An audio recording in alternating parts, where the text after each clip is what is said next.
বাংলা চলচ্চিত্রের কিংবদন্তি নায়ক চৌধুরী মোহাম্মদ শাহরিয়ার ইমন, যিনি সালমান শাহ নামে অধিক পরিচিত, তার মৃত্যুর ঘটনায় রমনা থানায় হত্যা মামলা দায়ের করা হয়েছে।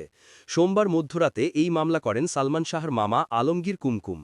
এর আগে রবিবার দুপুরে আদালত নির্দেশ দেন সালমান শাহর মৃত্যু আত্মহত্যা নাকি হত্যা তা পুনরায় তদন্ত করার জন্য।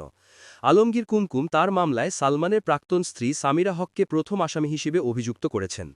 এছাড়া ব্যবসায়ী আজিজ মোহাম্মদ ভাই, লতিফা হক লুসি, চলচ্চিত্রের খলনায়ক ডন সহ মোট ১১ জনের নাম মামলায় অন্তর্ভুক্ত করা হয়েছে।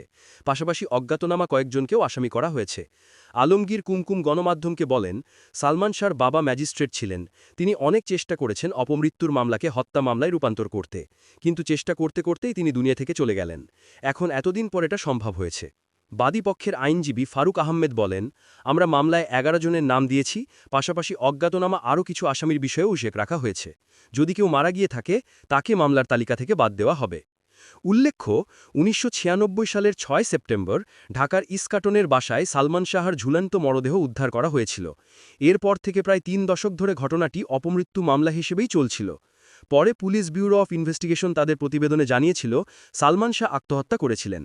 তবে নতুন মামলার মধ্য দিয়ে আবারও প্রশ্ন উঠছে, সালমান শাহ কি সত্যি আত্মহত্যা করেছিলেন, নাকি এটি ছিল পরিকল্পিত হত্যা?